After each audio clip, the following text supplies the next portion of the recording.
It is the Two Guys Garage Podcast. He's Kevin Bird. I'm Willie B. And today we're talking the heavy stuff, baby. We're talking everything that makes your shop or your garage unique. You know why? Because let's be honest, having a lift in your shop, in your garage, man, that's stuff that people dreamt about not too long ago. But nowadays they're affordable. There's enough out there to choose from. There's different applications. And chances are you probably are going to have a buddy mess up his order and order too tall of a lift, and you may end up getting it for free anyway. That's happened to me not once, but twice. What? It's crazy. What?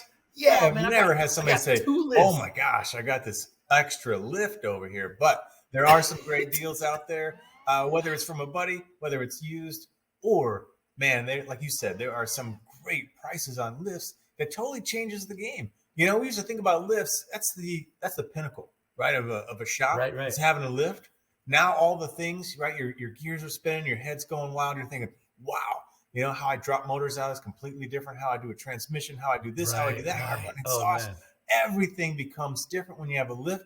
But for years, you always used to think, no, man, that's in a whole nother universe. Well, welcome to the universe, man, because it's here. There's lists of all sizes, shapes, configurations that are affordable. And we're here to talk about them today so you can get jazzed up and figure out which one you're going to order. Yeah, man. I never forget. Remember in high school, remember the first time, was it high school, college, maybe after you graduated, or maybe you didn't graduate, just, got a car seat afterward. But remember the first time you went over to a friend's house, not a shop. Oh, yeah. But a friend's garage, and you saw that individual had a lift. You were like, what kind of mechanical guru wizard are you, man? That's amazing. It was like a big time move, No doubt. And I have done so much work on the ground under, a car with jack stands and all that stuff. I mean, for decades. And I get it. Totally get it, man. That is the thing to do. But like I said, with prices. Well, it's the thing not to do. It's the thing not to do. Nobody wants to do that. You only do that because you're forced to do it. If you got a lift, ain't nobody laying on their back. That's right. It's like having a pickup truck with a bunch of friends moving to college. Everybody wants your help. Having a lift, man. I got a lift out back in my house. It's got two. I got 2 lift rooms, and I swear it's a communal lift, man. Between what I do for Cars for Christmas, and all the friends that help out with Cars for Christmas, they eventually need to change the oil, rotate the tires, do brakes, suspension upgrades, and like you said, if you have a lift, it changes your world and how you're dropping out. For me. I always used to bring the motor and engine out the front of the car, right? Pull the hood off and bring it out that way. Nowadays, I drop the entire K-member down on a little, stand that I hand built. And I swear it's the easiest way. Drop that suspension and drop the whole K-member out. You got that whole engine and transmission exposed on the stand, and your car sitting up there on the lift. You can do all the work, then lower the car back down. It makes it night and day difference. Man, you know what I did on my SEMA build, right? My LS swapped BMW M3. Yeah. I built a rolling jig high enough that I could slide the motor and transmission underneath, just like you're saying, and then lift it with, a standard hydraulic lift and pull it up into position, because that's the only way I could get this big old package in. But I had to build a dang, I spent as much material and time and energy because I only had 8-foot ceilings, so there are limitations, but houses now are getting built with taller and taller garage ceilings, Yeah, man. It's crazy. So we have Mike on. He's a brand manager at Atlas Auto Equipment. Hey, Mike, I got to ask, man, is that one of the biggest return issues you have? Is somebody done ordered a lift too tall for their damn ceiling? It's got to happen all the time, bro. It's got to happen. You probably get that call daily. It's in our top 2 or 3. You're 100% right. I imagine that's when you want to jump on when somebody's thinking about ordering is, hey, did you get your tape measure out first? Right. Did you look at the specs? Your ceiling? It's got to be wild, man. Well, Mike, welcome to the podcast, man. Now, you're the brand manager at Atlas. Give us a rundown. You guys do all kinds of different equipment. You're really helping the automotive equipment world out there, and guys that have big garages, shops, maybe their own sort of place to go to. You guys manufacture a bunch of different lifts, huh? Yeah, we do. We've got all kinds from 2-post, 4-post, scissors, mobile column, single column.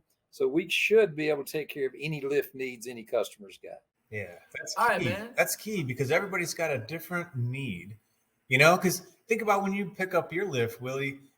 You know, are you thinking 2-post? Are you thinking 4-post? You know, what are you going to be doing with it? Am I I was storing? thinking Am I it's free. I'm working? gonna put it up no matter what. Well, that's true. That's true. But Yeah. you know, whether you got a side by side, whether you got a motorcycle, or ATV, whether you got an RV, all these things factor in, and there's a lot of options, and I think that's pretty awesome. So, is there a difference? Is there a better need for a 4-post, a drive-on lift, than there's a 2-post? What about motorcycles, ATVs? A lot of people working on that. What the hell is a scissor lift? That doesn't even sound right. Scissors shouldn't be lifting anything. You should be bringing stuff down. And it's really wild, man, when you're thinking about lifts, because most people, we're going to get into different equipment, things for your shop, things for your garage, things that really make it, kind of extraordinary. Remember the first, God, was it the first Fast and Furious when they were stealing? You ready for this? A lot of people don't recall this, but the very first Fast and Furious, what was in the semis that those Hondas were driving so crazy around? It was TVs that played both the DVD and the VHS tape. That's that's what they were stealing. Combo. Yeah, and we know how hot those were for 6 months.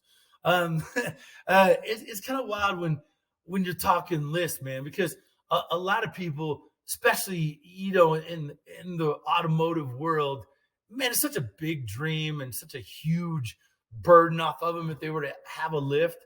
And Mike, you guys at Atlas, man, are making this a reality. Talk to us a little bit about why somebody would want a 4-post. Why is a 4-post better than a 2-post? Why is a 2-post better than 4-post? Do you have a preference? And what do most people go for? Well, it varies. On the professional side, a lot of them use just a 2-post unless they have an alignment system, and then they use the 4-post. But a regular DIYer definitely does a 4-post more because it's more of a storage opportunity for the DIY customer. They can still use and work underneath the car on a 4-post. So it's about a 50-50 for the DIYer, but it's about a 75-25 for the professional on 2-post. Yeah, there's a lot to consider. A 2-post clearly gives you a lot more access, a lot more room. There's less stuff in the way. You don't have the big tracks, but you got to get out of your vehicle and you got to set up each little arm in the right position. It takes another 2 minutes to get a car set up and up in the air. Whereas if you say 2 minutes until you get the guy that doesn't know where the lift points are on a car, and that's a whole nother world of hurt. Yeah, that's a different story. But let's just say you got it dialed in. There's like a little 2-minute decision point there on a 2-post or 4-post. Whereas, like you said, if people are storing, they want to be able to just drive in. Just drive in, drive out, drive in, drive out. Sure, hit the button, goes up, goes down, change their oil. And then the nice thing about a 4-post that a lot of folks like is you can get them outfitted with roller jacks that go forward and backwards, so you can actually lift the vehicle off the 4-post. Do you have those options at Atlas? We do. We have anywhere from 3,500 pounds up to 8,000 pounds, according to the weight of the vehicle. Nice. And there's a lot to be said for that. I used to be a mechanic at Tuffy's way back when, and those were actually nice for brakes. You could just roll in, vehicle's up there, you slide the jack under, and now you got a work surface, right? So the track that you just drove on, you can lay out your tools, your brake pads, whatever.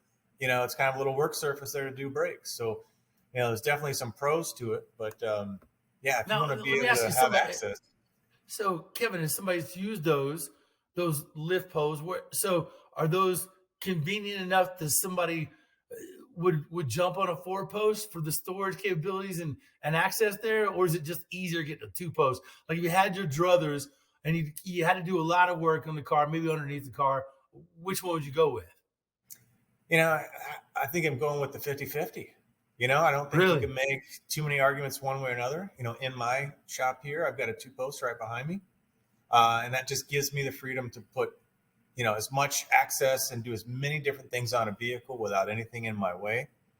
Mm-hmm. But when I worked in the garage, we had, all different kinds of lifts. And sometimes you didn't have a choice. But other times it's like, well, for this particular job, exhaust, I'm going to just drive up.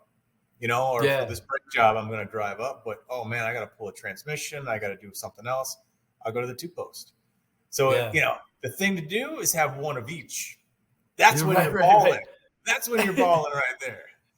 Mike, know? Mike, when you see some people setting up their garage, do you have one that you recommend for them, or typically, because I'm sure you hear some of the headaches that people go through. Yeah, we ask those questions, what you're going to be working on. So a 9,000-pound two-post will outfit a ton of DIY garages. But for the professional, he's probably looking for more of a 10 or 12,000-pound two-post. And then when you get into the four-post, 8 or 9,000-pound for the DIY guy takes care of Suburbans, boats, Corvettes, Maseratis, all of that stuff. So yeah, it's a mixture. And you said also you mentioned that you guys are doing lists for other things as well. So let's say they got their lift choice and options down. What do you guys have? I think you said motorcycles and ATVs and side by sides now are just a massive market. So is there a specific lift that people can work on those toys and items as well? Yeah, we have 5 distinct models for motorcycle and ATV or golf carts. So anywhere from 1,000 pound up to 1,500 pounds. So we have an assortment for those too, specifically for that. Now the motorcycle lifts I get.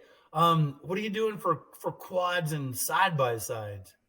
We sell an extension sideboard extension kits, and you just go through a pin and a cotter pin, and they hold on to the side of the normal motorcycle lift. Oh, okay. And it gives you the width, for the side by sides and ATVs, 4x4s.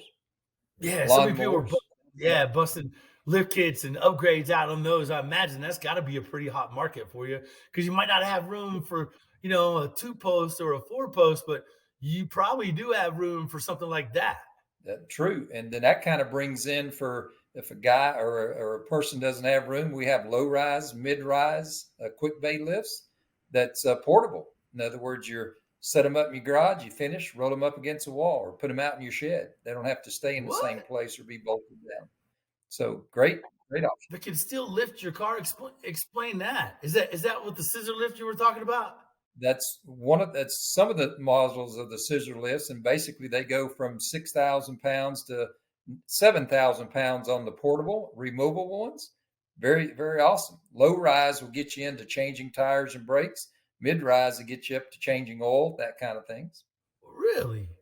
All right. Well, can you walk us through a couple of so what kind of ceiling are we talking? If somebody lives just in, their suburban home, and having an 8-foot ceiling, 9-foot ceiling, I'd say more common.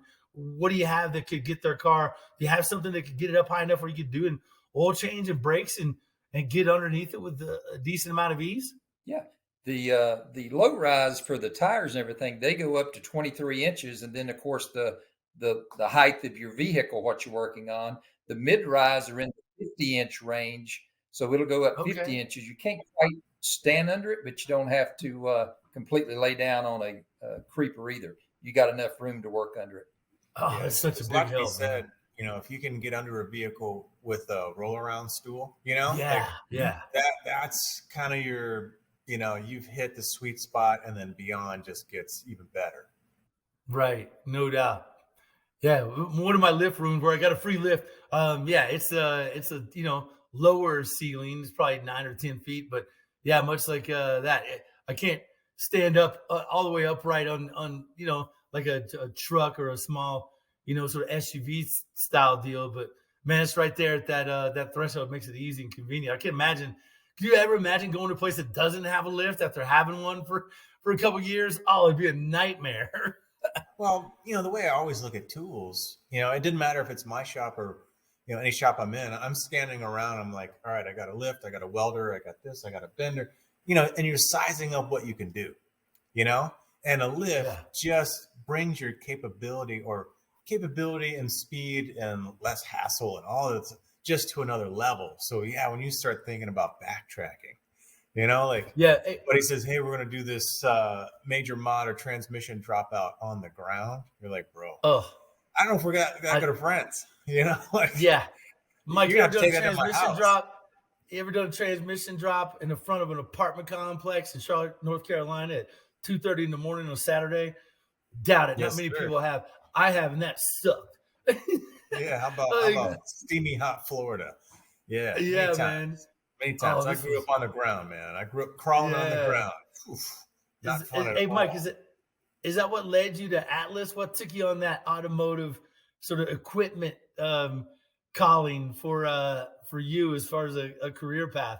Is this something you're passionate about? Something you just knew a lot about? No, I've just been in the industry for 47 years and the last 30 in equipment. So it was just, it's Wow. kind of like an easy day at work, you know? It's kind of like Yeah, Aaron man. Judge and playing. All you got to do is swing the bat. You had to see some real amazing, technologically speaking, some just big advances in both the equipment designs, especially the cars, man. So, all right, 4-post, 2-post, motorcycle lifts. Can you explain what you're talking about when it comes to scissor lifts? What exactly are scissor lifts, or is it something that's not so automotive that we get passionate about? What exactly do you mean when you say scissor lift? Yeah, it's basically an X design, so the lift will go up to where you want to work on the height, and then it'll go all the way back down to the floor level. Unless you buy an in-ground lift, then it goes all the way inside the lift, like oil change shops have at some point in time. But that's what the scissors lift is. It's just like an X model versus a standard column that you would have on a 2-post or 4-post, and then it Mhm. just goes up and down. It flattens out. Yeah, I don't know if that's the explanation, but Yeah, that's no, I use a scissor lift to do a bunch of drywall work in the garage. I got a 24-foot ceiling in my house garage. So yeah, I understand that, but for the automotive side, I was just kind of curious what is the form of scissor lift and what column lifts are. Is that the heavier equipment? Is that the bigger, like you see some big trucks that go on a big, huge, massive column? Is that for the heavier stuff? yeah, that's the mobile columns. That's you can put up 45,000 pound tractor trailers on it, things like that. But Wow. the scissors lift again is exactly what you talked about. Up in the air, scissors all the way back down flat. You know. That's the nice thing about the scissor lift is there's no posts, right? So you think about your shop space and what you're going to do with it. If you always have a vehicle on it, you're always doing something there. That's great. Your lift is it's there. It's in the way of anything else that you might put there. But if you have, cramped space, I can imagine having that scissor lift just flat and essentially almost out of the way. You don't have the posts and things to run into. I mean, are there any other Y buys for a scissor versus a 4-post? Well, it's you don't have to bolt it down for most cases, so it's the portable piece is probably the biggest selling feature.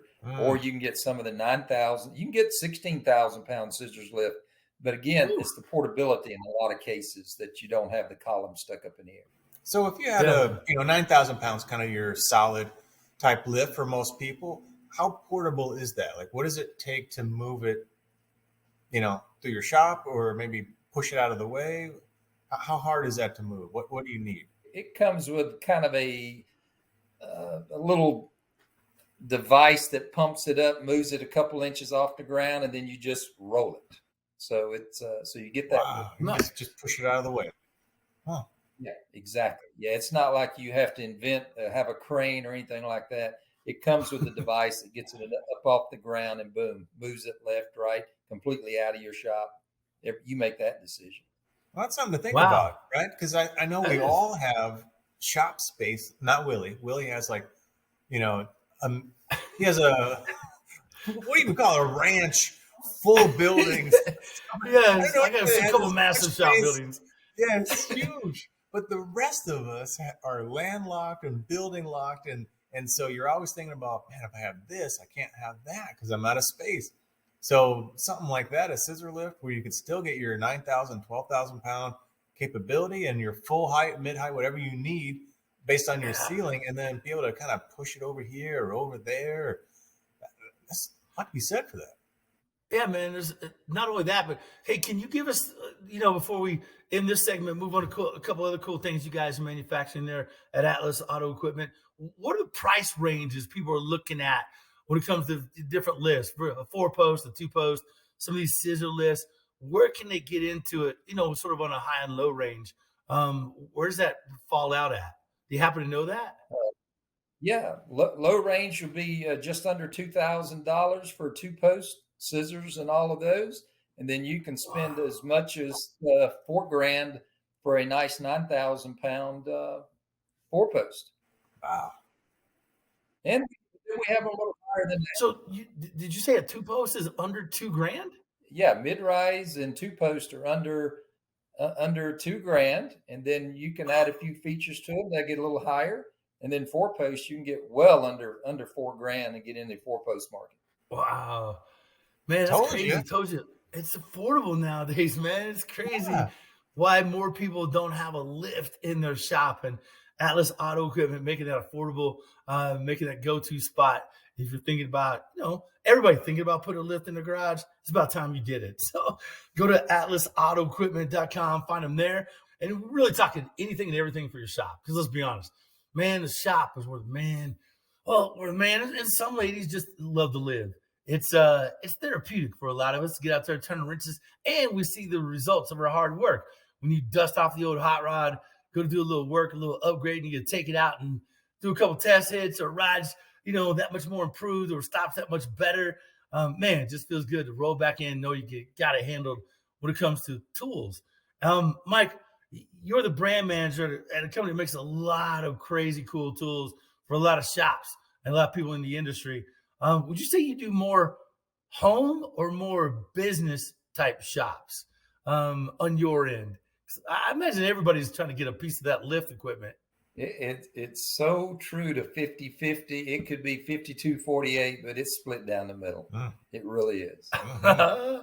That's so cool. So many people are doing that, man. I like to hear that, Kevin. See, I wonder how many folks, when we talked about, right, getting into a two post and some scissors for $2,000, like that's a chunk of change. Yeah. But when you think about all the things that you could now do, $2,000 is kind of scratch. When man. you're building a cool car, Yeah. you got tons of money, right? Just buying anything cool is tens of thousands of dollars. So you need you need a little assortment of tools, and probably one of the biggest, baddest, coolest tool you could have is a lift. And that's a really Right. attainable number. So maybe before we spin off too much on some of these other ones, Mike, hit us up real quick with what you think, because space-wise, right? What do you think you'd need from a ceiling, right? You said you could hit some of these scissor lifts and things that are sort of low and mid. Should work fine under an 8-foot ceiling for most cars, maybe not the tallest SUVs, right? So even if you have an 8-foot ceiling, you could probably still find something that's really helpful, really useful. Yeah, most of that would come in the scissor side, but we have base plate lifts that typically are under 9 feet. So ceilings under 9 feet is a base plate. So you still get underneath the car and work, and then of course the overhead lift, you're looking at a 10-foot garage because it's got the cross member at the top, on top of the columns. So base plate, low ceilings, clear floor for the larger height ceilings. That's the one I got. I got a clear floor one in one room and a base plate that you drive over, boom, boom, in the second one for that lower ceiling. And I'm telling you, man, Kev, you can get in something like that for a couple grand. Oh my God, your life becomes so much That's where I'm at easier. too. I got 10-foot ceiling right here. So just for anybody out there, a 10-foot ceiling, right? I got the freestanding posts, and you just drive over the little home. But all my sports cars, I'm pretty much standing tall. Right, I watch the roof of the car so I don't hit my ceiling, but I can pretty much go full height and work and wrench, and it's awesome. So I think an 8-foot, you definitely can get into a lift. And I think by the time you get to 9 foot, you can get one in, and 10-foot, you're kind of working on most stuff that's not, an SUV or something tall. And even when I bring an SUV in, man, I just get my little wheel around stool, and I'm still happy camper. I can still do all that stuff. Yeah, I stay on my legs a little further apart. Yeah. So to get an over the top cable. Yeah, you get a little to get lower. over the top cable, that's usually what, like 12.5 feet? Is that kind of the standard? Yes. Yep, that is right. Yeah, 12-foot ceilings. Yeah. And I'm seeing a lot of new builds, new houses, just regular houses that have like 13-foot ceiling in the garage for no good reason. Well, good reason for me. Well, Yeah, that's a good reason. no doubt. No doubt. Yeah, man. All right, so Mike, when you think about other equipment that people may be interested in, saw online you guys do a bunch of tire changers, a bunch of wheel balancers. Tell me about some of the offerings you guys have in that world, and also, man, air compressors. It's crazy, but the world still runs. Most shops run on air. Battery is cool, but you're going to need air regardless. Yeah, air compressors. I mean, we can outfit you on anything. Like I say, we carry 20-gallon for the very tiny guy that's working in the shop. But our most popular one's a 5 horsepower, 60 gallon that will pump enough air for anybody in a DIY garage. Then a professional, they'll probably need a 7.5 horsepower, 80 gallons. So we got you covered on all of that. But when you're talking about tire changers and wheel balancers, we have them from the guy that wants to use it one time a year all the way up to heavy duty that they're just knocking those tires off 10, 12 an hour. So, and everything in between. So we have you set up on anything on tire changers and wheel balancers, small up to 47 inches. I changed a lot of tire back in the day, man. I never got 12 to 14 tires in an hour. That's a machine right there, man. Wow, that is awesome. Yeah, man. So when you're thinking about this, a lot of people don't realize, man, it's such a relief. I got a tire changing machine and a wheel balancer in my shop, but I do a lot of cars that I give away for charity stuff. And, I like to put new tires on because every car that comes in that we fix up and repair, well, it's typically in need of tires and you want to balance them. It's amazing how rough your ride can be if the wheel's not balanced. I encourage everybody to do so. Don't skip that. But really finding those at a decent price, man, that's a game changer for people, especially people with performance-based cars. Kevin, you do a lot of track and, whether it's quarter mile or time attacks or, hitting that road course not too far from you, you're definitely going to need a tire changer and balance. Yeah, no, and that is definitely a pipe dream. That's on my list. Now, what can you get into, right? Because you've got high-end models, and then let's just say for the DIY guy, like Willie said, you're changing your summer, winter tires, you're changing your track tires, your street tires. So you're okay to do it a little bit slower, perhaps. What can you kind of get that entry point for a tire changer? Tire changers and wheel balancers for the entry level, we can get them under $1,500. What? And then they go up in different ranges. So yeah, you can get into doing your own tires very inexpensive. Wow. If you're doing track days, right? If you're swapping out, your slicks for your street tires or winter tires, it probably doesn't take that long. Absolutely. Before you've paid off that tire machine. Wow. No, not with the friends. Not with no the doubt. friends. Well, yeah. I was gonna say with the lift. Once you got a lift, you got a lot of friends, right? You get a tire machine, you got a lot more friends. And that's a lot of good trade-offs, right? Man. I love having those kind of friends because they probably have something I need. Yeah, exactly. Like time.